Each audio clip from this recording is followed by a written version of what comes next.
Hello? Is this fucking Mike Freland? You damn right it is.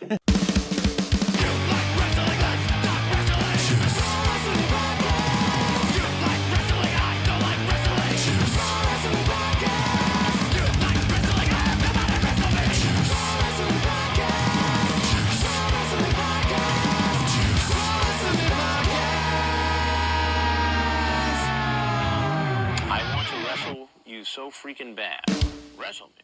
Welcome, everybody, to Juice Pro Wrestling, episode 84, 4 on the floor. With Juice and Sretton today is Mike Freland. He is the host of the Front Row Material podcast, which is a part of the MLW network. Is that correct, Mike? That is correct. That is correct. Along with ECW and pro wrestling legends Mikey Whipwreck and Jerry Lynn. Very excited to have you on the show today, Mike. I've been wanting to shoot the shit with you for a long fucking time, man. Congratulations on everything you guys have been able to accomplish with your show. Very stoked for you guys. Everybody check out Front Row Material. For material, I can't talk all that Modelo. Yeah, it's hitting me hard. But everybody check those guys out. They're everywhere, every podcast platform. You guys are on Twitter, Facebook, Instagram. Right, all that shit. We are. We're having a Twitter conspiracy here right now. With we had to change our show Twitter handle instead of FRM Pod to FRM Podcast. So we're dealing with Twitter and getting verified, and they've frozen our account until they can verify. I don't know. It's a crock of shit. But anyway, we'll find out what the hell it's happened. It's a Jim Crockett shit. That's right. See what I did? Dad jokes. Hey, motherfuckers! It's time for the news. This week we had a very action-packed weekend, I should say. So, Sretton and Mike, if you guys want to weigh in on the first topic in the news, I'm going to go with AEW Full Gear. Sretton, I know, didn't watch it, but he got some. Yeah, he's a piece of shit. Sorry, I didn't get a chance to watch it. God, I don't know how your mother puts up with your ass. I don't either. Mike, did you get a chance to watch the show? I did get to see Full Gear. It was interesting because it was kind of like a tale of two shows. Mm-hmm. I feel like in a lot of ways they're trying to find their way. Yeah, and they're doing a lot of good things, but I think there's some things that can be tweaked upon. But I think overall they delivered a really, really good show. Like that match with Jon Moxley and Kenny Omega, I think was great. Jesus Christ. They did a lot more than I thought they were going to do. And I actually was legitimately worried when I saw blood streaming down Jon Moxley's neck. I thought, shit. Right. Like, this is not good. Somebody throw an X up and get the Band-Aids out. Yeah. That match was insane. And, everybody, you can relate to this because you're an ECW guy. They, this is ECW or whatever. And it's like, no, it's not. ECW had its violent things. Like it's very much AEW. And you got some haters, some people that like it, some people that don't like it, and that's fine. That's cool. Much respect to your opinion. But I'm sitting there, I'm watching this shit. Now, a lights out match, whatever. After that whole thing happened, my jaw was just on the floor. And much like you said, when Moxley's neck got slashed like that with the barbed wire, it's like, you didn't know if it hit an artery or what. I mean, because he's bleeding. Omega's back too. Yes. Jesus Christ, man. Some of the brutality in that match, but it was brutal, but it was still good storytelling because you knew what these in both, and that's very much kudos to Jon Moxley and Kenny Omega because you knew that these guys, this was a match that was postponed that we were supposed to see when we were at All Out. Unfortunately, it didn't happen, with his MRSA and all that shit. But it played out here and there through Dynamite, and you knew that these guys, they're both top guys. Obviously, Moxley wanting a gun for, coming in from the WWE and wanting a gun for AEW's biggest guy and probably one of the biggest wrestlers right now in the last several years in pro wrestling in general, in Kenny Omega. And for those guys to do that type of match, the physicality, the brutality of it, and still have heart, if that makes sense. You know what I mean? Like have feeling to it.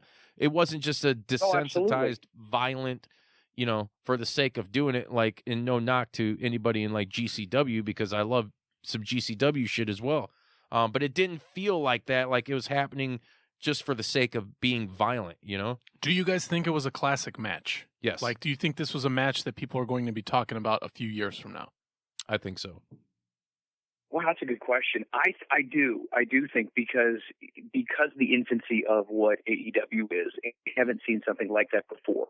Just like, Foley and Taker, that kind of set the bar. So I think this is what's going to set the bar when it comes to matches like this. So I definitely think this thing will be remembered for quite a while. Now, gentlemen, I want to get your take on this. Mm-hmm. Did it feel like to you guys, it was like a blow-off match? And what I mean by that is there was so much involved that I feel like if they would have spaced a little bit of that out a little bit, they could have drawn that a lot further. Meaning, if they would have stopped with like the glass and they had, I believe, a gold chain and the barbed wire baseball bat, that could have led to another type of match, a dog collar match. This could have led to this. I feel like they had so much that they wanted to get in. I loved it. But do you think in some ways less can be more? I'm not going to say I think that. I do agree with what you're saying, and I should say I understand what you're saying. Dude, you left out the mouse traps. I mean, that was fucking Jesus Christ. Yeah, jeez, Pete. I think a lot of that though was kind of a throwback to and to accentuate who the fuck Jon Moxley was and is. This ain't Dean Ambrose we're talking about. And if you look at a lot of the shit that Kenny Omega did in like DDT Pro in Japan, I mean, he's fucking wrestling blow-up dolls and kids and like guys out in the woods and just crazy shit. So I agree with what you're saying. I get it. Where do you go to set something else up? That could be as brutal as that, because fuck. I haven't seen a match that fucking brutal, and me and Stratton, we were just at some brutal ass shit when GCW was up here in Chicago. But man, it's that's a really hard question to answer, Mike. It really is. I don't. It definitely had an FMW feel to it, and I felt like when I was watching it, it was very FMW. But then again, like you said before, you illustrated a great point. Jon Moxley's not Dean Ambrose anymore. I mean, he's CZW Jon Moxley, who would go crazy. So you have to be able to separate those two personalities. But yeah, I mean, I'm thinking, okay, Kenny Omega puts out on social media, I lost, I'm not clear to wrestle, but I'm not dead, so I will be back and I will see you. It just leads me to believe there's going to be another chapter between these guys. But you're right. Where do you go from here? Check this out. I just had this thought. Check it out. So they did the blood and guts, right? Okay. Now, what if the second match is just this knockout, drag down wrestling match? Just straight wrestling. You know what I'm saying? I think that'd be awesome. That would be great. Isn't that what he sort of did with Joey Janela, but over the regular show, like non-pay-per-view? Like they had one match, they broke everything around them, and then they just had a straight-up wrestling match. Yes. Yeah, so, I mean, maybe. Maybe. And that's a good thing. We were just talking earlier off air about, stuff kind of, God, I'm trying to find the words here. God damn it, forget it. I'd like to interrupt you and say, if somebody wants to criticize or say that it was too much, I would say, okay, that would make sense to explain that. Because when I was watching the highlights, like I said, I didn't watch the event, but knowing that there was a mousetrap table or a board, there was a barbed wire table, they pulled all the whole ring apart, they hit each other with brooms, there was glass. So they laid out a ton of stuff. And when I was watching the highlights in little like 10-second clips on Instagram or, Facebook or whatever, I was like, it looked like 30 different matches, but it was just in that one match. And I was like, wait a minute, there were other matches during this event too. And how long was this going on? Like, so there is a point to it, but they're not going to do that every time. No. And I have enough belief in the creative minds of all these different promotions. That's why it's so interesting to be a wrestling fan with a reignited interest in the sport, like I have, is that there are so many really, whatever they think of, they'll build it. A mousetrap table, they did it. The barbed wire thing, which is ridiculous, which has probably been done somewhere else. I don't know. They'll think of something else when they pull it out. You'll be like, oh my God, this actually topped that other thing, but still it's within, my God, it's a table full of dildos. Fuck. Yeah, within reason, it's not going to be, we saw a couple months ago, we saw a photograph of these two dudes in Japan chewing on those light tubes. Yeah. And to me, that's stupid. I'm not into that, but stuff within reason. Everything the guys did was ridiculous and tough and hard to do, and they were bleeding, but it was within reason, and it all made sense. But I don't think it was too much, because what it did was set a tone for all their pay-per-views, because they did say it was going to be bloody, and it won't be bloody like that week to week. But during pay-per-views, they're gonna who knows what's gonna happen, and they showed it. Yeah, a lot of people bled in this pay-per-view, not just the two of them. Yeah. I think it was good, and I think it's interesting because you're getting just as much as you're getting that dichotomy between the Dean Ambrose character in WWE, the lunatic fringe, and then the CZW Jon Moxley. You're also, in some ways, getting a little bit of a different version of Kenny Omega because, in New Japan, you're getting more of the classic Broadway type of matches, going 60 minutes, draws, classic 5-star Dave Meltzer matches. And now you're starting to kind of tap into a little bit more of what he did in other promotions when he was being able to be a little more creative from a character's perspective. And he's doing some of these more outlandish things. So it's really neat to be able to see him kind of go back and forth. And that's what makes it really interesting to watch a character, because they can morph and be more than just one-dimensional. Yeah, and that's what makes him one of the, a best bout machine, one of the best wrestlers of the past 5+ years. I also don't know if this is a thing you're supposed to compliment wrestlers on, but being new to Kenny Omega, even watching all these matches, my compliment to him is he might be the best salesman in the game. He might be the best seller of everyone's moves that's out there right now, because everything he does looks like it hurts him so bad. And so you watch it, and it's great. You could have somebody that's unable to do certain things, but in the ring with him, not saying Moxley doesn't look great. Everything looked great, but he just, I've become quickly super impressed with him. And I continue to be impressed. And so, we'll see.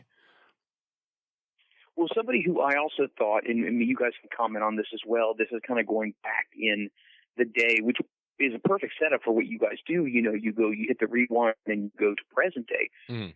I thought Randy Savage sold really well. I mean, Randy Savage always looked like he was getting his ass handed to him. Always looked like he was just going to be crippled after every single match. Agreed. And he made his opponents look so good. And I think, guys, Mikey and I were talking about this, and Jerry was, that people don't focus on selling enough. And it's a great point that you make, because the better you can sell, the better it shows not only your talents, but it really shows other people, man, I want to work with that guy, because he really puts it over. So it's really your own calling card to say, hey, work a program with me, book me with these guys, because we can do some magic. Yeah, and not over the top bullshit selling like Shawn HBK did for Hogan when they had that shit, I'm talking about, like, oh my God, what we just watched, what he said. Like, Kenny Omega is a great seller. Another guy I think who's really good, AJ Styles, makes guys look really good in the ring. You're exactly right, Mike. If you can't fucking sell, you have no business in the fucking ring, and that's just my opinion. You can disagree with it, or you can go fuck yourself. I don't care. What do you guys think of the rest of the show? Oh, dude, it blew my mind. Mike, what was another one of your favorite matches on that card? I love Pac. I really do. I don't know what his situation was with WWE, but I think they really, really missed its target here with not keeping him as Neville. But he's such a phenomenal talent. He's good on the mic. He has this I'm always mad aggression look on his face, which is so cool, because it's like he's kind of like a loose cannon. And then you got Hangman Adam Page, who is, he kind of has that pretty boy look to him, but he has that badass look. So I would take Adam Page, and I would say he's a combo, he's a hybrid of a Shawn Michaels and a Bradshaw. And I think those two, if they were melded together, would be Adam Page. I thought that match was fantastic. It's really interesting with AEW, and I don't know if you guys have talked about this, but like the whole wins and loss thing. Yeah. It kind of, I don't know, kind of bothers me in a way, and I'll explain, because I think it's cool, that guys win and lose and that they do take wrestling seriously. But I don't want that to be something that takes over as far as the commentary goes. Does that make sense? Like, well, he's on a three match losing streak. Like, I just want to judge the match by its level of entertainment in the ring. And I don't even give a shit who wins or loses. That's not really my point. Right. I love just seeing a good match. I totally agree with that. And I get what they're doing to try to, once again, to reiterate certain promotions and people trying to use the more sports-centric approach, which is cool. Present it like it's a legit sport. I get that. But like you're saying, where guys get lost into that, it's not necessarily something we as fans or viewers or whoever need to know, that need to be presented with all the time. Because if they're just I'll put it to you this way, if they're putting on the matches they're doing, like they're doing now all the time, I don't fucking care about the win-loss record. Now, granted, no one's going to care. Yeah, no one ever does. And this is the one thing I find kind of faulty in wrestling, because, I've seen TNA do it, a bunch of other people do it, where they have like I think WWE still does the power rankings, maybe. They don't fucking pay attention to it. But, man, in a way, it's kind of silly. Like, just kind of fuck it, throw it out there. Like, now, obviously, though, if a guy you always see, and I'm going to give you a perfect example.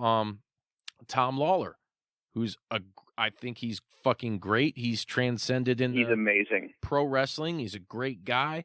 But every fucking match, I've seen him like 5 or 6 times. I think he's only won one match. And it's like, okay, so you're not going to want to see a guy like that challenge for the world title, obviously, unless there's some clever storytelling there that can present that situation. And that's what wrestling's about, because the whole thing at the end of the day is a fucking story. It's a sports presented fucking story, so I like the AEW, the win-loss thing, but yes, I agree totally with you, Mike. Don't throw it in our fucking face. Don't be like, tell me, Shawn, why'd you do it? Why'd you hit him with a steel chair? I was just thinking about it, like when the commentators, especially Jim Ross, says, well, he's lost his last 3 matches. When he comes to the ring, that is not even remotely close to being what's on my mind right now. It is, what are we going to see from Hangman Page? Mm-hmm. How are we going to see the evolution of him? I can't wait to see more of Pac. I just want to see these guys get more mic time as well. I think that would be one of my critiques with AEW, is I want to see.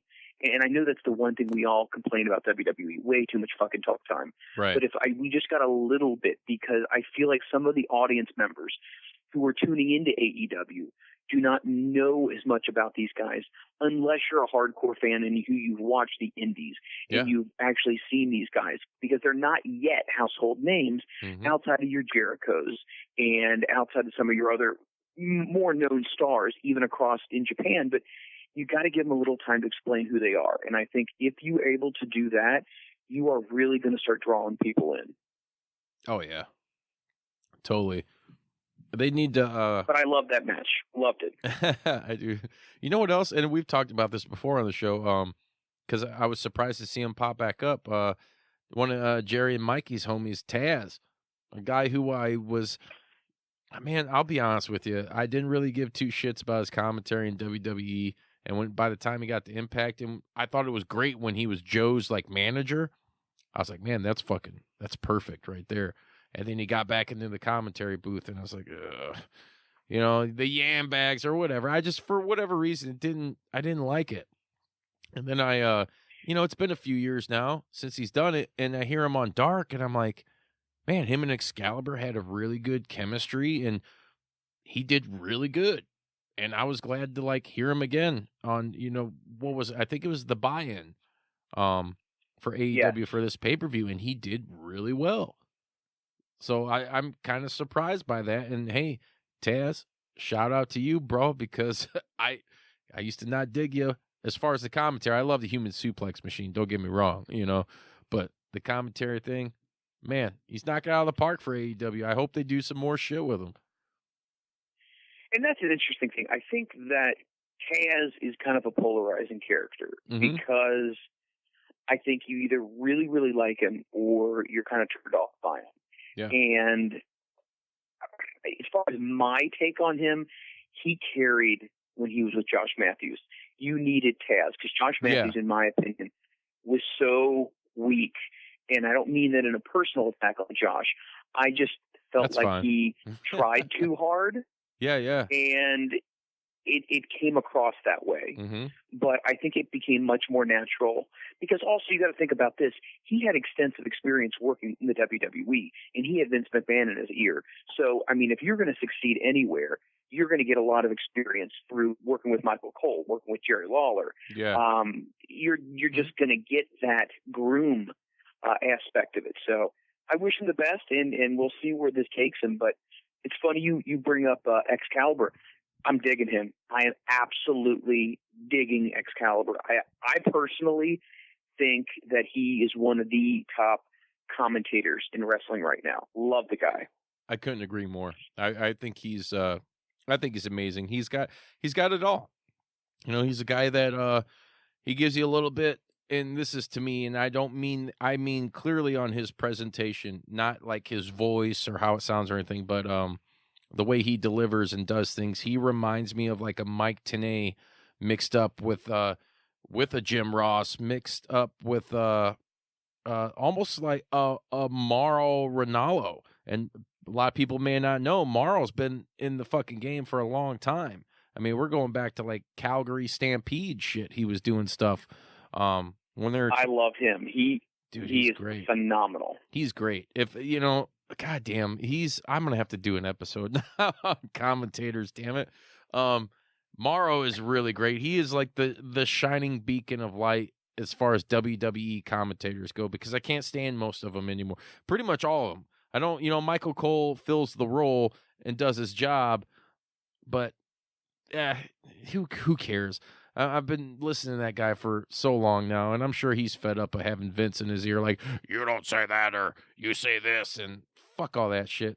I kind of dig Corey Graves a little bit. He gives off that Heenan-esque vibe, but some of it I feel is a little try-hard. Yeah, I don't know. Long story short, man, Excalibur knocks it out of the park.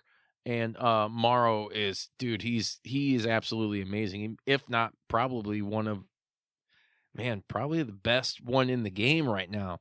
Yeah, I think it's that passion, and it's exactly. It's a mixture of the passion and the knowledge. Like I kind of throw Joey Styles into that category as well. Yeah. Even though Joey miss such Joey a short run. so much, man.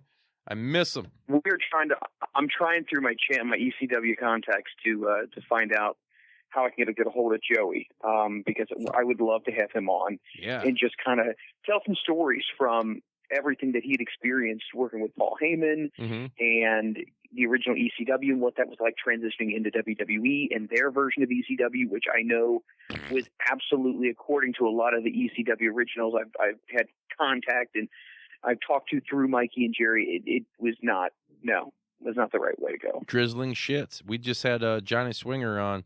I've talked to him. I've talked to Bill Alfonso and Sabu, and drizzling shits. Yeah, it's pretty bad. It was oh God! And then Vince walking around with the do rag and the belt around his waist. God. It was to me. It was kind of like the ultimate fuck you. Like he was like, guess what? I bought the company. Now I'm wearing your belt, and it's like, okay, listen. We all know it's a fucking show. We get it. You don't need to come out looking like a huge, douchebag. But he came across that way. But I mean, that's his character. But I think there's a little bit of the, middle finger to all the fans of the other promotions that he put out. Well, Mike, that he's King Dick. Not to cut you off, but you just said it yourself. A little bit of his character. And what do we all know about professional wrestlers, at least the good ones, and their characters? It is them. It's truly who they are. It's who they are, just amplified.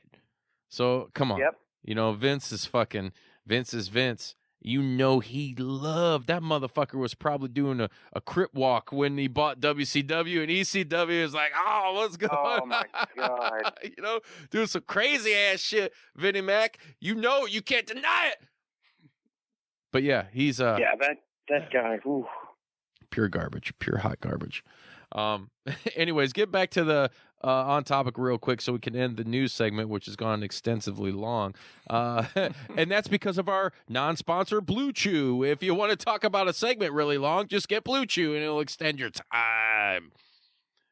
Oh, yeah, you won't have a small package on this one. You can take her for a full Broadway match. Yeah! 60-minute. Schoolboy here, only men allowed. I love it. Yeah, all around, I thought it was a killer pay-per-view. I'm trying to think of a few more matches. You got any more in mind, Mike, that kind of spark? I did, and there's a guy that I'm really watching right now that I like, and that's Shawn Spears. I love what they're doing with Shawn Spears right now, because I feel like he's a guy, and he's got Tully Blanchard in his corner, which I think there's a lot of tutelage that's going on right now, and I think he's bringing a lot to Shawn as far as grooming him, bringing him through. But Shawn Spears, and I mean, what can you say about Joey Janela? I mean, the guy himself is so good at what he does, and he has the charisma, and he has the athletic ability, and he has the social media presence. Joey Janela is one of those guys that he just has all of that. He's the total package without being Lex Luger, you know? Absolutely, without the roid in his ass. I mean, it's just so good, and it's neat to see those two guys, and they're going to be, well, they already are stars, let's be honest. But they're going to get even bigger because of the platform they're on. Mm-hmm. But Shawn Spears, Joey Janela, I mean, how can you go wrong by putting those guys together? You can't. I thought that was a fucking excellent match. I thought the Riho and what's her name? Emi's, how do you say it? Sakura? Emi Sakura. Yeah. Sakura, yes. I love her. Man, her theme music is god-awful, but I like it for some reason. I like her, too. It's just a chaotic mess, dude. My girlfriend loves her. She's like, who's that weird little Asian lady who has, like, the dookie stain? I think she might be my favorite fucking female wrestler. She's awesome. She comes out with the Freddie Mercury fucking mustache and that whole gimmick, and I love it, man. I love Freddie. I love Queen. They're fucking... What can you say that hasn't been said about those guys? Man, and she's great in the ring. But I think here's a funny thing, and this is true about Japanese women wrestling, at least in AEW. So we're watching this shit. My girlfriend's like telling my buddy that's over, shout out to Dick Foreman Presents. She's like, yeah, you know, when you listen to these girls wrestle tonight, this is all they're going to do. All right, check it out.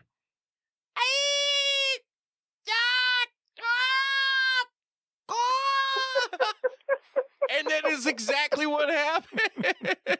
And I'm like, it's funny because she's not a huge wrestling fan or anything, so she just kind of notices these little nuances, and it's funny to pick up on it, and it is fucking true. But man, they put on one hell of a match. You know, I love the whole teacher versus student thing. Emi Sakura is fucking amazing. Like I said, she's fantastic. She is great. They hit a home run with that. And shout out to, she came there because of Kenny Omega, her and Riho, Yeah. So once again, Kenny the man, bringing the goods, not just in his own matches, but, getting our eyes on wrestlers, competitors such as these women, and they're fucking awesome. The one thing I will say though is Riho's got some momentum going, but I don't see how long that shit's gonna last. Just because of how small she is, and I know that. Hey, if you're gonna out there and sit there and judge me, whatever, go ahead, do it. Fuck you. I mean, but let's face the facts, dude. She's the golden feather, man. She's so small.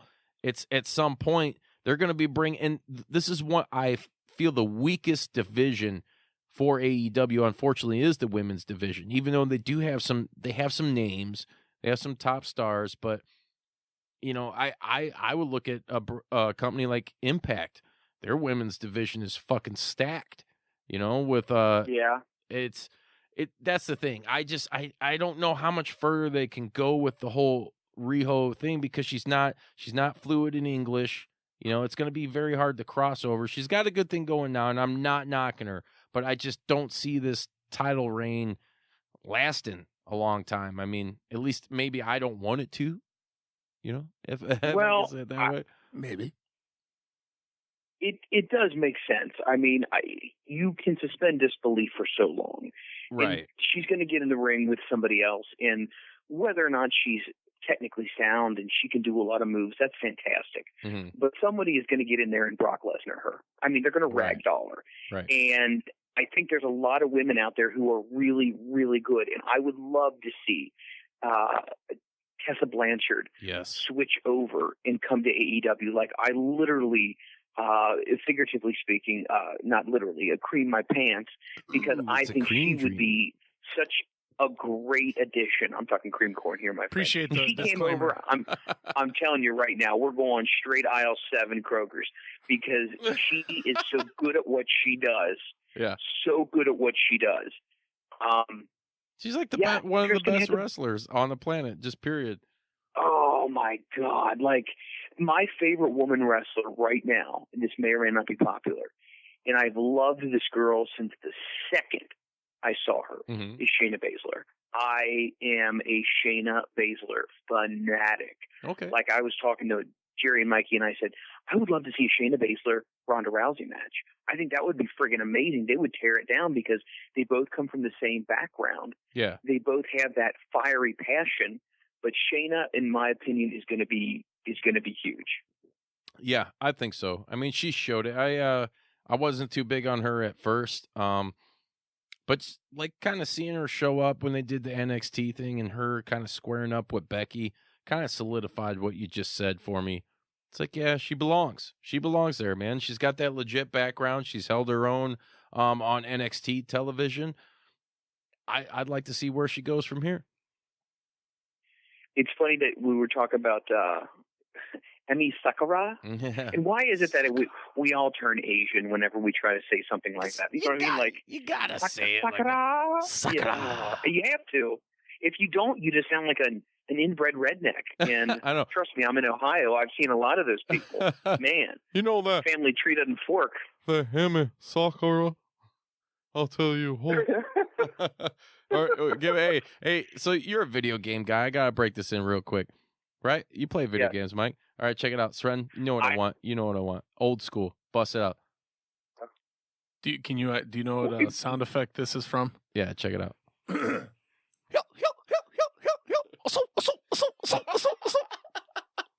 I don't know if it translates over the phone.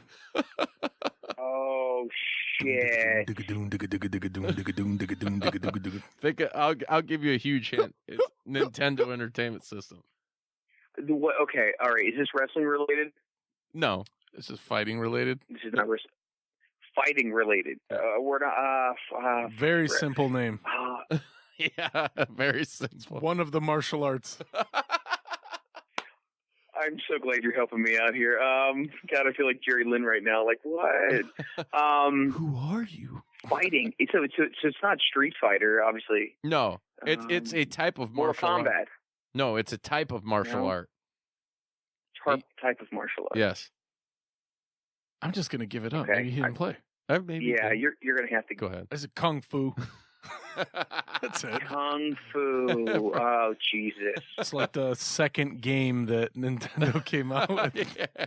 Dude, that was sitting right next to my Rad Racer. Oh, yeah, Rad Racer was great too. I'm telling you though, go and look up some YouTubes after we're done tonight and look up Kung Fu and the sound effects. This motherfucker nailed it out of the park one night on an episode. It's just like, what's up? Like, holy shit, dude. I'm gonna tweet you guys back when I do that. That's tremendous. Do it. Oh man. I wanted to mention something real quick about Sakura. That she is a big Queen fan. So, Are you familiar with Lucha Freddy? Oh yeah. I follow him on Twitter. He's fucking awesome. Lucha Freddy, I cannot put him over enough. Mm-hmm. He's been on the show before. He is tremendous. He has the Queen thing that he does as well. Mm-hmm. And when I saw her, I thought, my God, this is like a match made in heaven right now if they put these two together, because it would just be, it'd be perfect because they're both really, really good. Plus, they love it. They love that genre. So Yeah. Love Lucha Freddy. I thought I actually, when I saw her come out doing that stuff, I was like, fucking rip it off, Lucha Freddy. I was pissed, man. But then I watched it, I was like, all right, and then her awful theme music hit, and I liked it. But hey, I listen to grindcore, so I like a lot of awful music, so whatever. Dude, I had no idea what the hell was on her face when she came out. I was like, what is this shit? Yeah, I had no idea. I thought, did she grow a stash? She going through menopause? But no. Yeah. She'd have fucking get a piece of black licorice stuck on her lip or somehow, I had no idea. But it kind of turned me on, so I ain't gonna hate it. Hey, whatever it takes, my friend. You know what I mean? Yeah. So, real quick, we'll sum it up. There's a lot more we could talk. We spent a lot of time on this one subject, so fuck it. We're gonna move on. What would you give a rating out of 1 to 10, Mike, for AEW Full Gear? Wow. I'm gonna give it. Can I give decimals, or am I giving just whole numbers? Oh, do we? You can go to the thousands. 0.000, whatever. Yeah, you can go to Okay. Then I'm gonna go between an 8.5 and an 8.7. I think that's pretty much the wheelhouse I think I would give that one. That's fair. I would agree, except I'm not going to. I'm going to give I would give it man. Fuck. I'll probably give it 8.5 or a 9. So somewhere that's good. I mean, we're in the ballpark. Yeah. Same vicinity, I didn't watch it. We're both in the same bathtub. I'll be honest with you. I really didn't enjoy the Britt Baker B Priestley match. I mean, there were some it got going, but there were some spots where it's like overall I was like, God damn it. Like, man, I don't know what it is. I'm not gonna shit on them. They just need more time together. I was going to say, I think they're going to need a little bit more time, but yeah. I love Dr. Britt Baker. I think she's really, really good. Oh, yeah, I do too. It just depends who she's with. I've seen her at Warrior Wrestling, actually versus Tessa Blanchard, and I believe it was the first time I seen them both live, and I was super stoked. And then they had that match, and I was like, oh God, it was an off night. It was an off night. It had to have been. Because I'm like, there's no way these two girls, and especially I'd never seen Britt Baker before, but I'd definitely seen Tessa Blanchard, her body of work, and I was like super stoked. And I was like, fuck. We actually saw Tessa again at either the next one or the one after that, Warrior, where her and Daga wrestled the Lucha Brothers, and it was a short match. Oh, but it was awesome. It was fucking amazing. And let me tell you something, like Tessa Blanchard is a fucking sweetheart, man. She's in person. She's super nice, super cool, super fun. So, yeah. A little backstage. I'm very happy for her that she's getting the success she's getting in Impact. I just would love to see her on and I'm not trying to put Impact down, on a larger stage. Right. I think her talents need to be exposed to a larger audience. So. Yeah, I totally agree. Well, at some point, she'll wear that out. She'll outgrow it. I think she's almost there. I think in order for her to fully get there, give her the world title and then drop it, and then, we'll see. I don't know her contractual status, so you know what I mean. I'm with you, my friend. Here's another quick thing in the news. Our homies at Retrosoft Studios, who is producing the video game Retromania Wrestling. Yes. Shout out to Mike Herman and his crew. It was officially announced that they are no fucking longer the spiritual successor. They are the official sequel to WrestleFest. Officially. And what does that mean? Well, they acquired the IP to Matt Mania, which if you old school wrestling arcade fans may know about, that's pretty huge. And not only that, they get to, for marketing purposes, this is fucking awesome, but they are the official sequel to WrestleFest, which was one of the best fucking arcade wrestling games ever, in my opinion. I mean, I remember playing that shit at like Celebration Station as a kid. It was fucking awesome. We had Mike, shout out to him and his team. everything they've been able to accomplish thus far. It's been a total fucking passion project for these guys, and they're going to put out a great product for you guys. It's going to drop first quarter of 2020. They've announced their partnership with the NWA. Nick Aldis is appearing in the game. You will be able to fight for the 10 pounds of gold. You will be able to fight in the Austin Idol Wrestling College Wrestling School Arena, as well as my God, as well as the NWA Power Arena. And dude, Mike, tell me this real quick. Do you ever watch Tim and Eric Awesome Show? I have not. Oh, well, then you can't relate. I know. Moving on. Anyway, those. I'll just be frank with you. A lot of those commercials that they do on, like the kind of dummy, whatever you want to call them, goofy commercials for NWA, that's very Tim and Eric-esque. Very, very, very like Dr. Steve Brule shit, like I fucking love it. It's great. It's good comedy. They knock it out of the park with that shit. But man, Retromania, they're doing everything right. They got a stacked roster. They got guys like Austin Idol, your boy Tommy Dreamer. They got the Road Warriors, Hawk and Animal in the game. Colt Cabana just got added.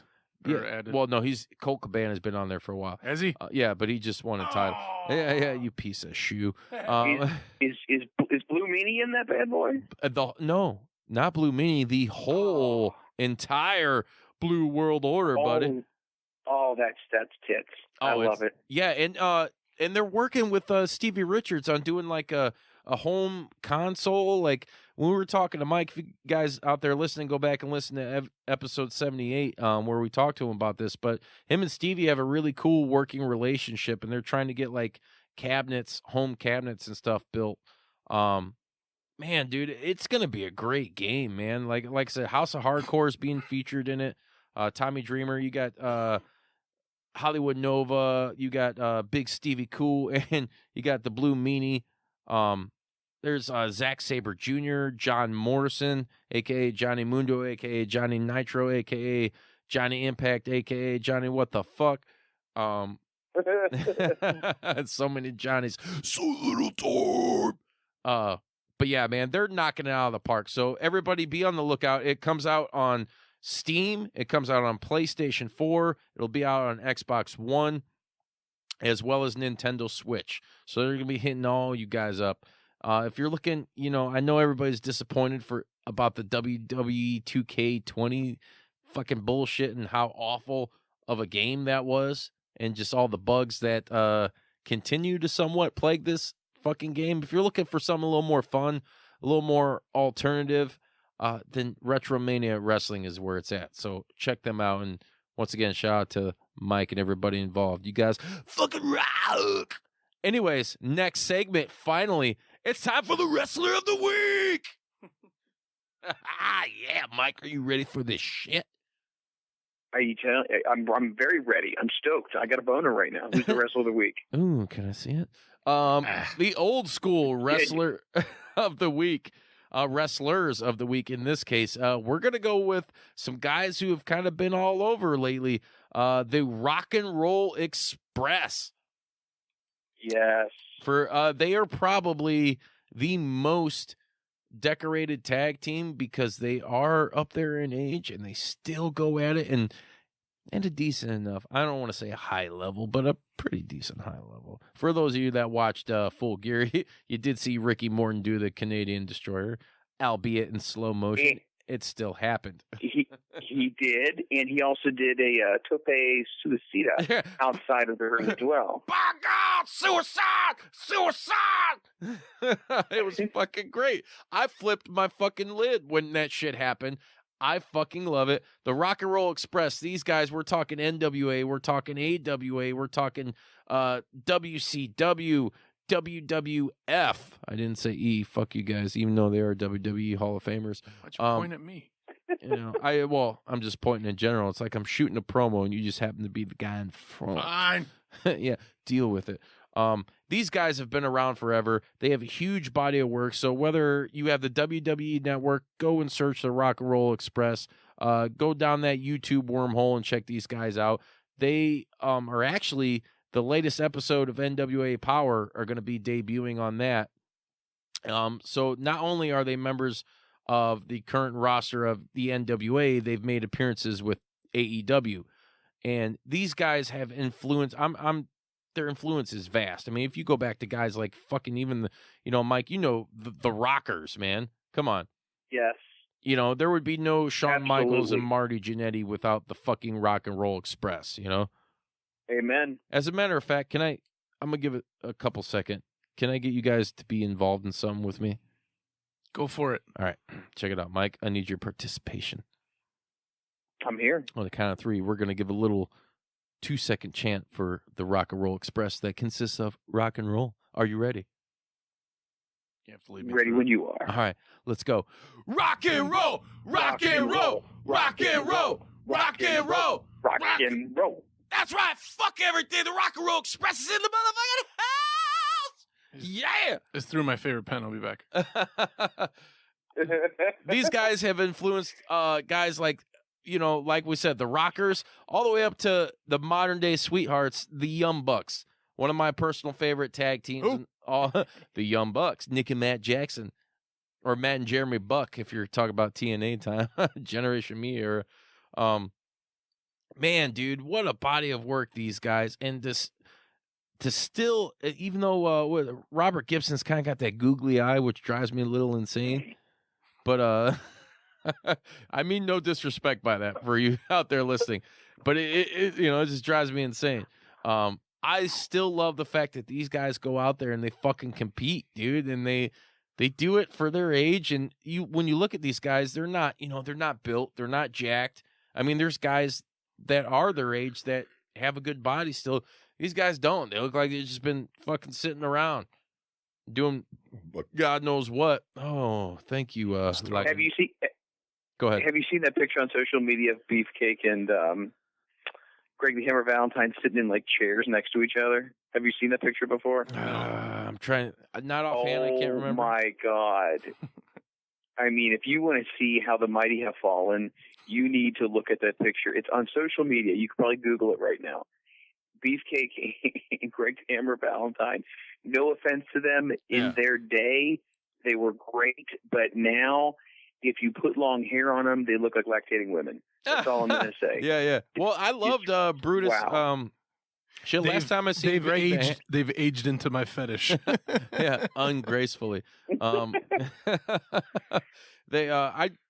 just seen Greg the Hammer at Last Warrior event we were at. It was like all of a sudden, out of nowhere, here comes Wrestling Travel and all these other people that weren't announced, and we're in the gym where they're doing the signings at what was it, like the halftime for the show or whatever.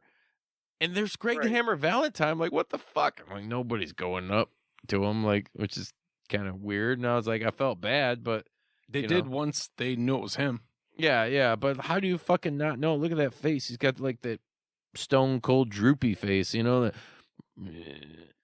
then Bruce the Barber, yeah, man. I mean, this motherfucker Hold it. Were you going into a Stu Hart right there?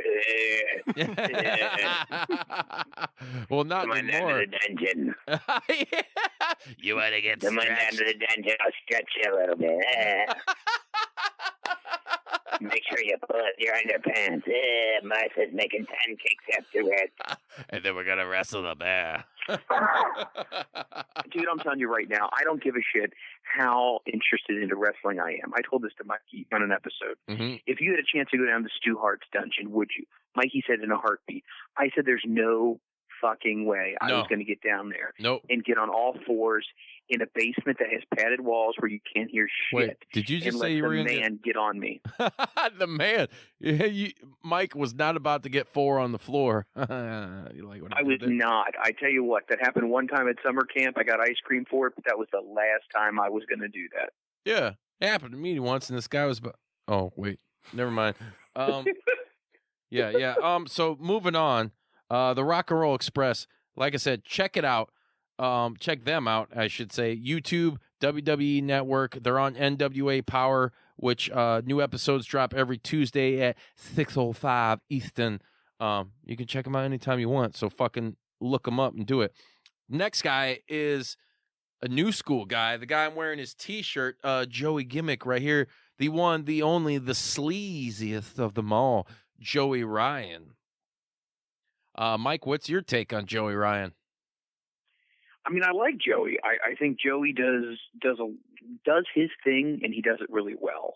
Yes. And I think he's one of those guys who plays the heel character so well. Mm-hmm. And he's flamboyant, and he knows how to interact with the fans around ringside. And the big thing is he's comfortable in his own character. It's not like he's trying to fumble around. He has really honed what his act is, and he's done it really, really well. The dick flip thing, first of all, the dick flip thing to me, it's no different than who's that guy, you guys? That now they call him like Shorty G in WWE. Chad Gable. Yeah. So here's the deal: like the dick flip thing, like he started doing that, and now it works. Mm-hmm. You know, now it's what he's known for, but he can do much more than that. But I think he's really good. I remember him on Impact when they did that. Shit with Al Snow, the gut check. Gut check, yeah. And I don't know how much that was at work, but he was so good. I wish I would have seen more of him. Yeah, he's a guy, and he also owns Bar Wrestling. He runs that, which is wildly popular, up there with another one of our favorite promotions out in Cali, one of our homeboys. Shout out to Joseph Samael, PCW Ultra. Joey owns Bar Wrestling. You can see a lot of crazy shit going on there. If you want to see more on him, check him out. Obviously, go down that YouTube wormhole. You can do that with all these guys that we're going to be telling you about. But he's also, if you download the Impact Plus app, there's a lot of shit from his previous tenure in Impact and his one-offs with them, as well as going forward. He has signed a multi-year deal with Impact. To me, Joey Ryan is one of those, you're right, like he's polarizing, but for guys that just like to have fun and enjoy a good gimmick in pro wrestling, and I enjoy a good dick and fart joke, he's fucking amazing. The moment I saw somebody's hand grab his cockles and get fucking flipped, I fucking flip, and then I grab myself and I flip myself, and it was fucking crazy. And he's just we were talking about this before we started. Mm-hmm. It's the same thing with Orange Cassidy. Yes, like Orange Cassidy has that same type of mystique where, you know, he does what he does, but he does it so well. Yeah, and it's not about taking all these grueling bumps. It's about being entertaining. And I think these guys have understood it, and they've figured out the formula. And I think they're going to have great careers and hopefully not be as injured as a lot of these other guys are. Most definitely not. With a dick so strong like that, how could you be? You know, Scott Steiner he really tried to give Joey an atomic drop, and he fucked his knee up in the process. So... because of that monster cock. I mean, it's just the way it is, my friend. Yeah, man, it's fucking... I remember I met him in South Bend at a Black Label Pro show earlier this year, the Godfather's Players Brawl. And Joey he was a fucking nice dude, man. He was aware of the JP Dub brand. He was super cool, super informative as far as like, hey, man, like ask him about this. He has a movie coming out, too. So that's something else you guys should check out. It's about his journey in pro wrestling. He's online everywhere at Joey Ryan Online. So he's on Twitter, Instagram. I believe he's on Facebook. I don't really fuck with him on Facebook, so I wouldn't necessarily know because Facebook is kind of a steaming pile of shit. But unfortunately, you know, us content creators, we got to use that garbage. So whatever. Mark Zuckerberg, suck a dick. Just not Joey Ryan's, because it might go through the back of your head like a Terminator. You know, who's your daddy and what does he do? Do you think we'll ever see, or maybe this is crossing the line, the mandible dick? Or do you think that might be? I fucking hope so. Like his opponent's on the ground and he just like whips out this like silicone cock and then like just he just like gives it to him in the mouth, and all of a sudden the guy's tapping. I would definitely tap out. Oh my God. I hope we do see it sometime. Joey, if you're out there listening, fucking think about it. Anyways, my friend. Sretton's like giving Unless me the he bites fucking... down. Sretton, yeah. Hey, it don't matter. Just don't bite it. She swallowed it. Sucked his dick for daddy. You're juicing at the lips. Oh. A little NWA for you. Hey, guess what? It's time for our topic of the week. And that is, Mikey, you can get in on this, heel turns. Ooh, heels. Oh, I like that. Yes. Shout out to this bastard known as Sretton the Savage, for giving us this great content.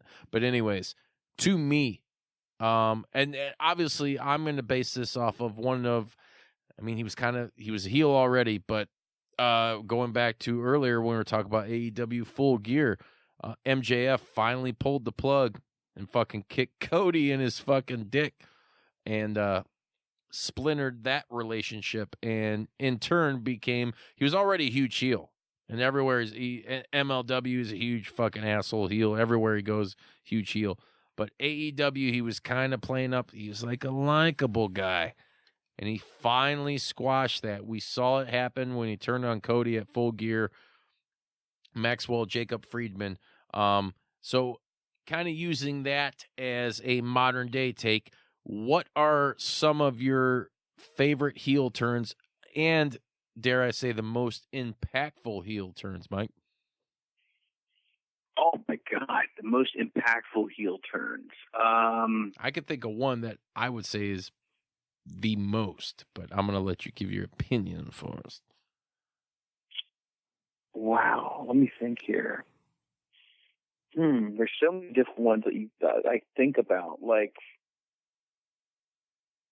I can keep going back and forth with Flair, obviously, when he was courting Sting to be his tag partner, with Clash of Champions to go against. It was like Arn Anderson and Vader. So that was one of them. Heel turns. Jeez, kind of put me. I sound like a douche now. Let me think here. Can I smell you? Yeah. Throw me one. Throw me a bone here. We can go from the top and go. We'll go down. We'll go down. Well, Sretton might. I'm not going to do that shit, but whatever. Not that there's anything wrong with that. Episode. Hey, dick and fart jokes. Not that there's anything wrong. It's called 4 on the floor. What do you want? That's right. Keep going. Piece of shit. 2019. That's right. 2019. Keep an open mind. We're obscene in 2019. Right. I understand. That's it. Yeah. Hollywood Hulk Hogan, the most ultimate, in my opinion, heel turn that there ever was. Yeah, that's huge. It's a big one. Yeah, he was even saying that the Hulkamania stuff was starting to fizzle out in WCW, and they needed to come up with something to, I remember watching his career, and that was huge. Yeah, I remember watching when the red and yellow, it wore off, man. It was, it was a weird time when you see a guy like that. That's like all of a sudden people start booing Michael Jordan. Like, what the fuck? I mean, I kind of booed him a little bit when he played for the Wizards. What the fuck, MJ? But it was something that was unexpected. It did need to happen. But no one was thinking that, Right. No one was thinking just because he got some booze and whatever. Is right. We were all kids back then. So it's like, how involved in the business and the mechanics of the business are you really? That that fucking Hulk Hogan needs to turn heel to reinvigorate his career. Nobody knew that shit. It just happened, and it was like the biggest. It was like when LeBron signed with fucking the Heat. I remember they did that whole thing, and they even had jerseys, black and white jerseys, like NWO jerseys, when they did the fucking, the trio. Why'd you do it, LeBron? Mm-hmm. Tell LeBron, why don't you do it? It's one of those things that still resonates with me as far as like an all-time heel turn. Man, it doesn't really get any bigger, even though Hogan early on in his career was a heel. A lot of people may or may not know that. It doesn't matter. It's what came after. How do you say, okay, fuck the prayers, fuck the vitamins, fuck the training, fuck the kids.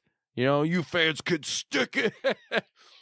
It was even his wrestling style. He started using dirty moves. Yeah, dirty tactics, dude. And the eye pokes and the classic heel tactics that just worked. Yeah. Like the jaw jabbering outside the ring with old ladies, and they're trying to smack them and spit on them and shit. Like I know. I love that. I'm trying to think of some before that, like some classic ones, like Golden Era ones. I'm going to give you one right now because I'm the juice and I am all-knowing. Do it. Shawn Michaels.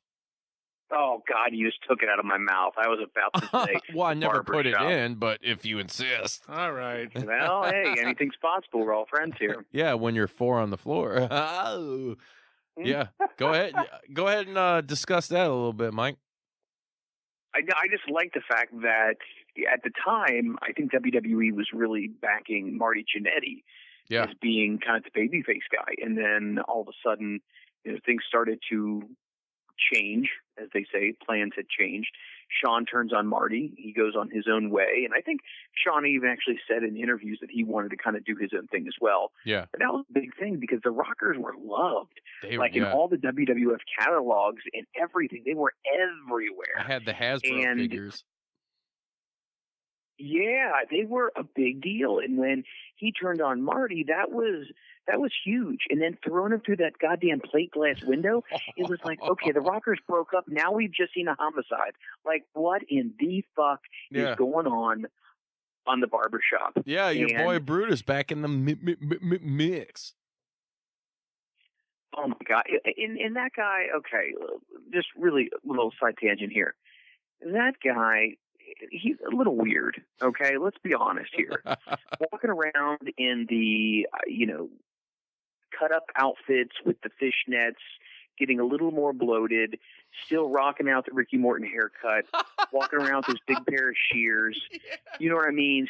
Stuffing the sock down his pants like he's got a package, which we know was not there because it's just like, okay, like, and then he dances around like he's scared. It's like, you're a fucking wrestler too. Yeah. Like, I don't even understand how, why are you scared? Well, keep in mind, his face was fake at the time. That's true. Parasailing, goddamn, it could kill you.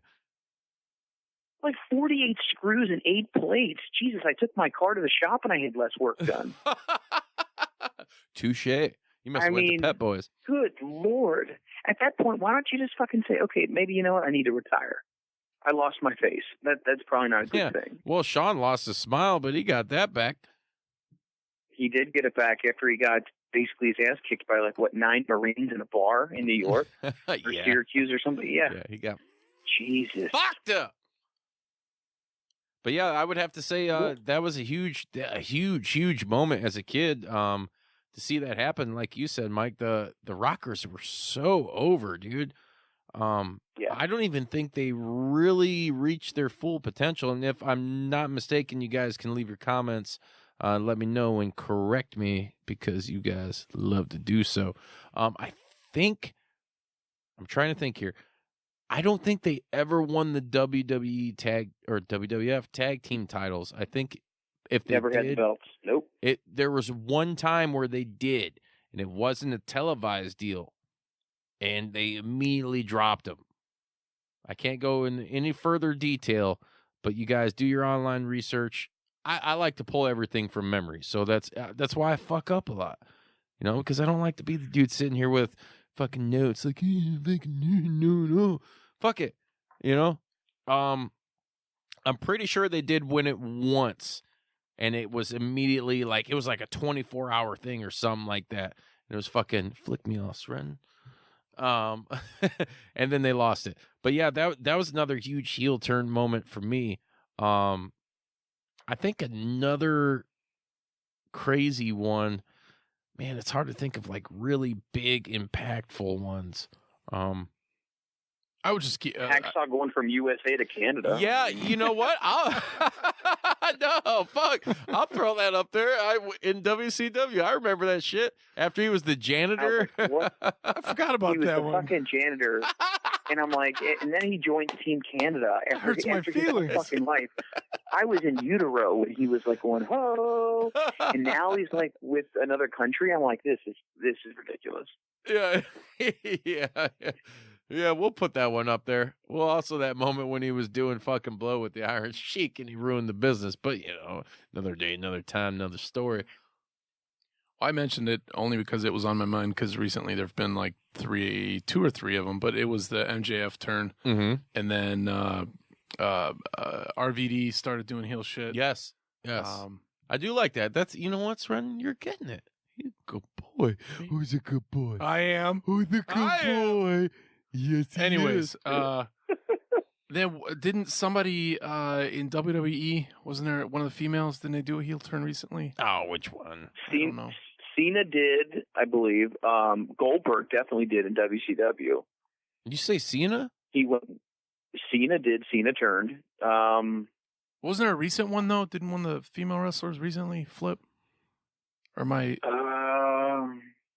anyways. No. But people seem to like the RVD one quite a bit, especially... I enjoy it because... Juice likes it.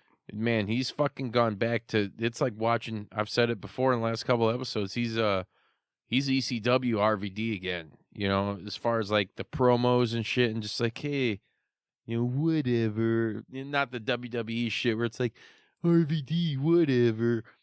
I mean, he's like, he's straight shooting, man. He's like, Young Bucks, Kenny Omega, you know, like, where'd they get all their moves?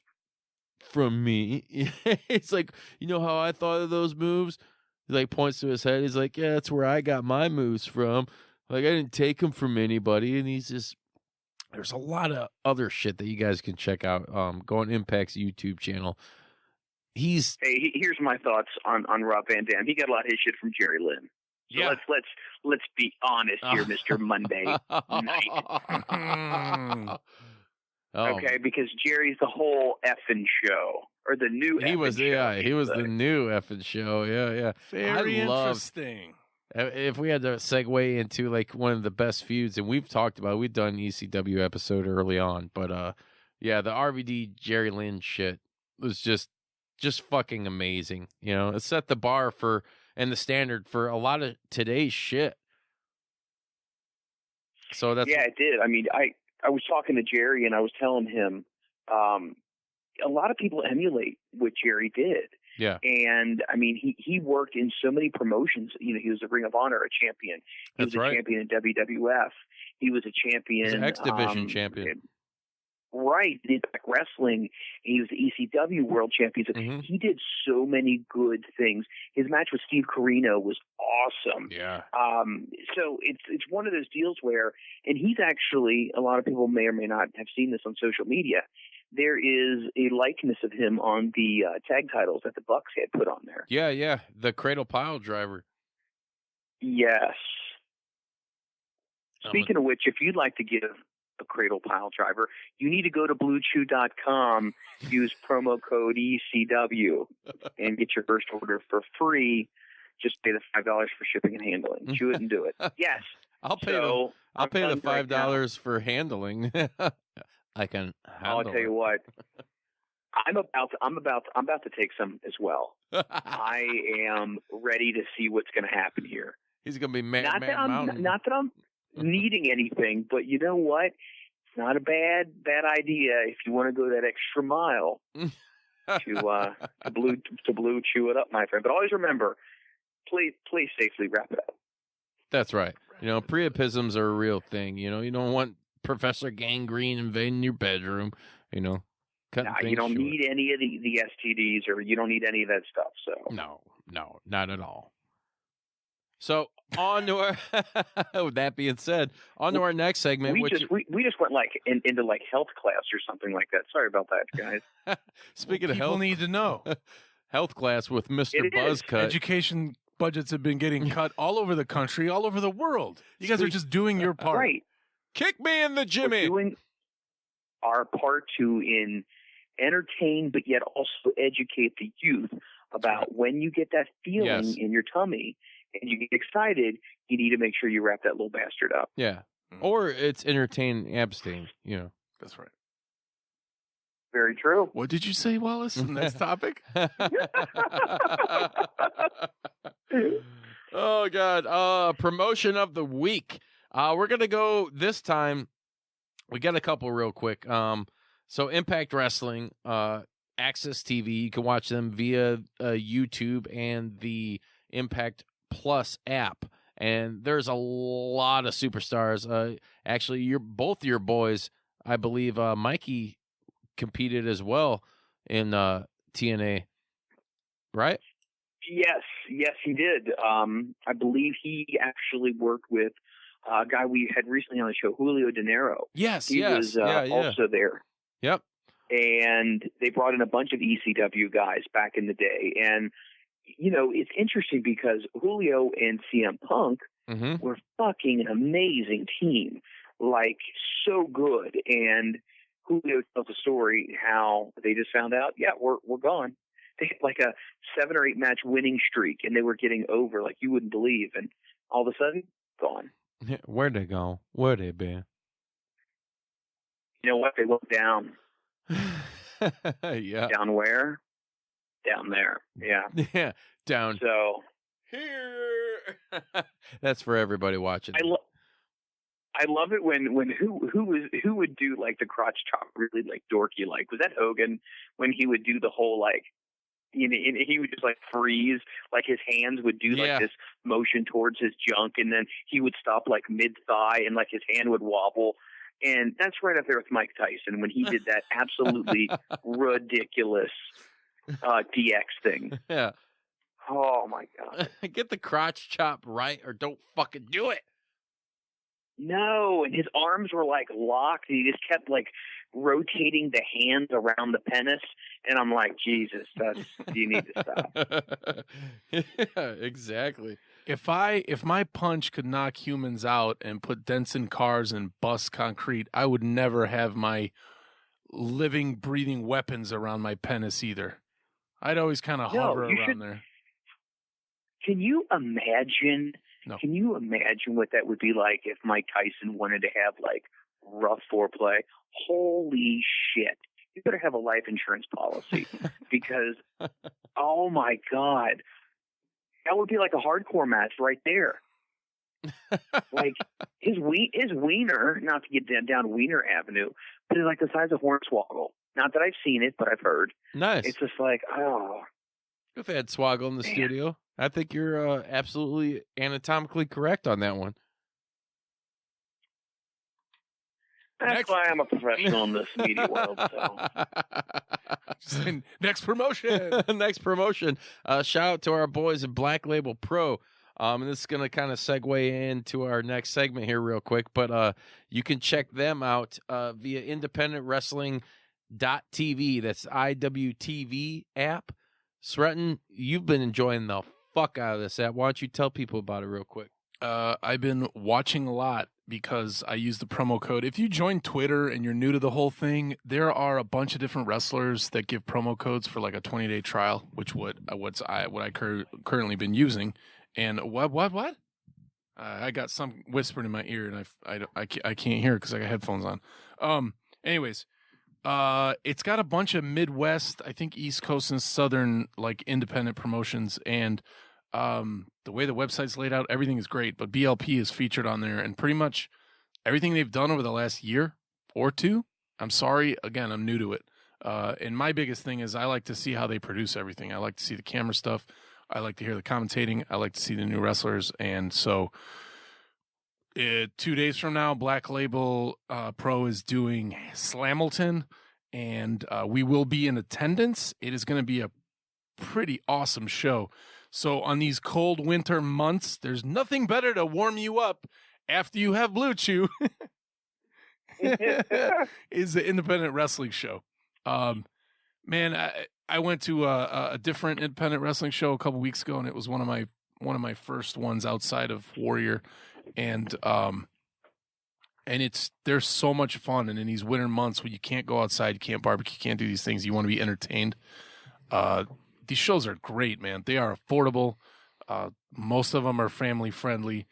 They are very interactive. Everybody's really nice. But Mikey, who runs Black Label Pro, is really, really doing Northwest Indiana and this part of our country.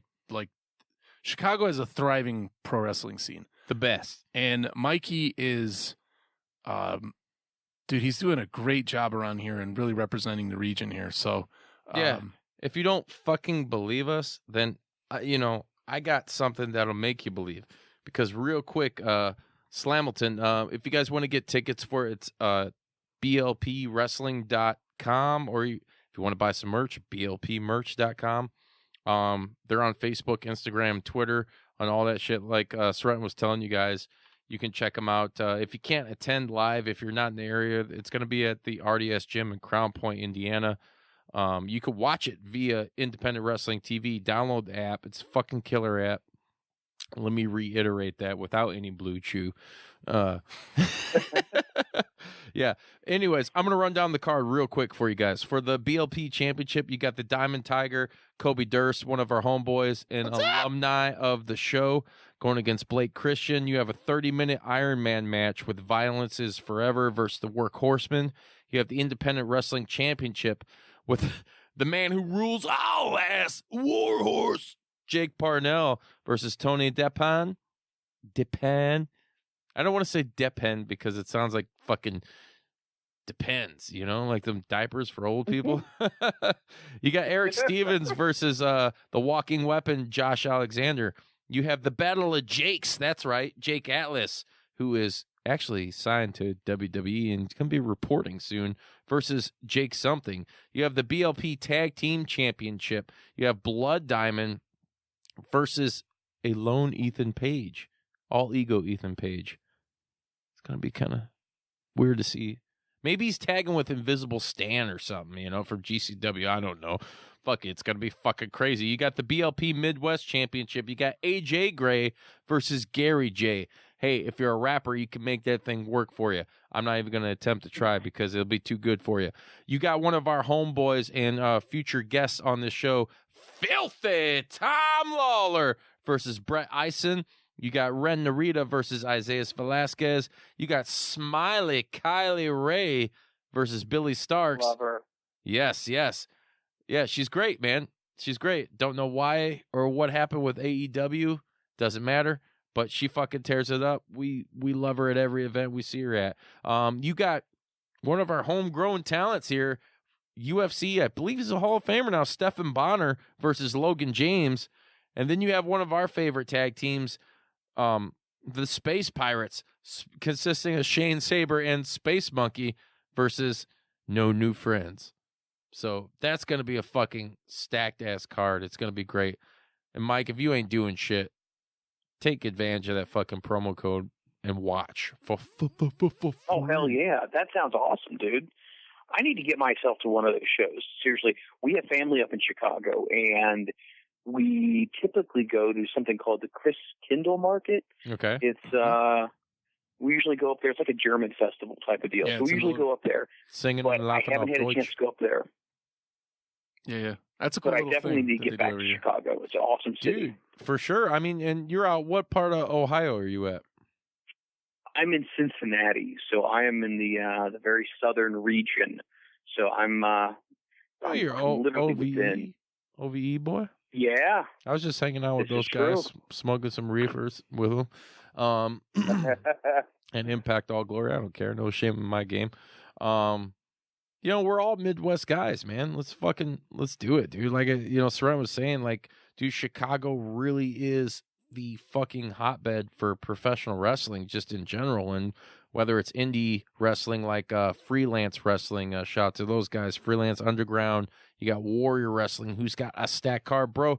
Dude, December 13th, and this is, before I get to that, well, fuck it. I'm just going to do it now because we're going to be ending here in a second. December 13th. Tickets are on sale right now for at warriorwrestling.net for Warrior 7. They just announced, I believe it's their final participant in this whole card. Can you guess who it is? He's a member of Chaos. He's one of the biggest stars in New Japan right now. Who might that be? He's an aerial assassin. His name is Will Ospreay. Wow. Yeah, he will be appearing. He will actually be tagging with Rocky Romero and Amazing Red, taking on the Rascals. Amazing Red is actually one of Mikey Whipwreck's students. So yeah. Yep. That is awesome. Yeah, you got that. I mean, you got Brian Cage will be appearing. You got Tessa Blanchard, who's the Warrior Women's Champion. Man, they're who the fuck else they got coming from New Japan? They got Minoru Suzuki. He's going to be there. You got Tom Lawler, who's going to be there. You got fuck. It's just it's a crazy. You'd be talking for 20 minutes. I'd be talking for another 20 minutes, so I can't go into it. But and anyways, we'll probably have Steve on again here shortly to run you guys down through this insane card. Mike, let me tell you, these guys always put on a crazy fucking good time, man. It's I believe it. It's the best bang for your buck you can get, in my opinion, for independent wrestling. If you're in the Chicagoland area and all that, it's fucking great, dude. There's booze, there's food, there's a fucking good time. There's there's pizza. Do you watch Ninja Turtles lately or some shit? There's a VIP meet and greet. Yes. Chicago has the best pizza, period. That's all I'm going to say. I like that. I will agree. We got that deep dish, and we got that deep dick. But that's another day, another time. Hey, that's right. Yeah, fucking go deep. Man, Warrior Wrestling, check them out. WarriorWrestling.net. They're on Instagram, Twitter, and Facebook. You guys can get the 411 there and buy tickets and come see us. We'll be doing live shit at the VIP meet and greet like we always do. We'll be kicking it. Oh, I'm sorry. I forgot to mention one of the biggest names. Kurt Angle's going to be there as well. Sorry. Wow. Yeah. Mike, that just kind of slipped your mind. Yeah, it just kind of did. It's very easy when you're accustomed to these stacked ass cards that these guys provide. I mean, we've kicked it with guys like Austin Aries, the Lucha Bros, who are very big fans of the juicy pro wrestling podcast. Yeah. There's just all kinds. Frank Mir, Killer Cross, all these guys, man. They've come through, and Warrior's just where it's at, man. But once again, you got Survivor Series and NXT coming out in Chicago. You had Bound for Glory out here. We had All Out this year, which we were a part of. It's just MLW's first pay-per-view, which we were just at. Super Fight.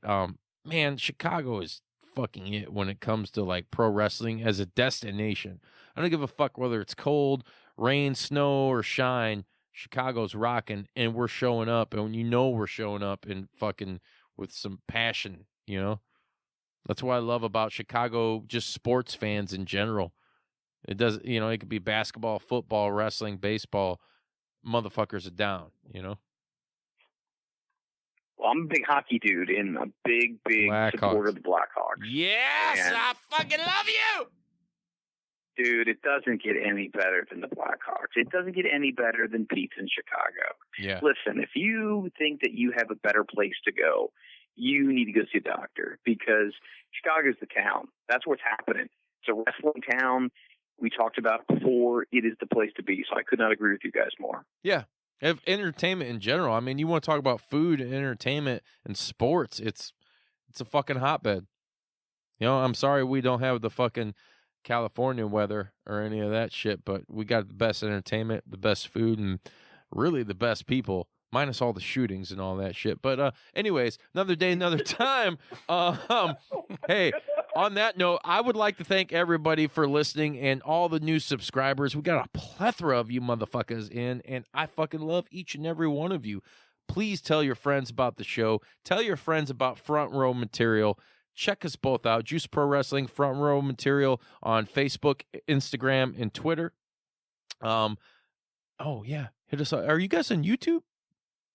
You do YouTube? We have some shows that we've loaded up on YouTube as well, but you can go to frmpod.com. That's where we have all of our stuff up there as well. You can go to mlwradio.com, and anywhere fine podcasts are made available. And if you like what we're doing, just go ahead and let us know. We will read the iTunes comments on the show as well, so leave us a comment. Let us know what you're thinking.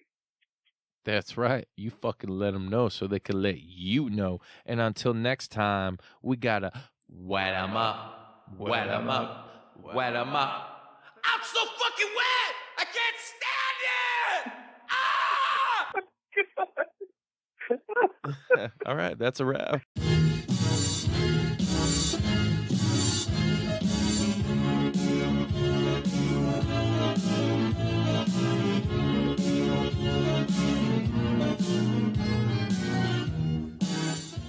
You gonna do sex to me?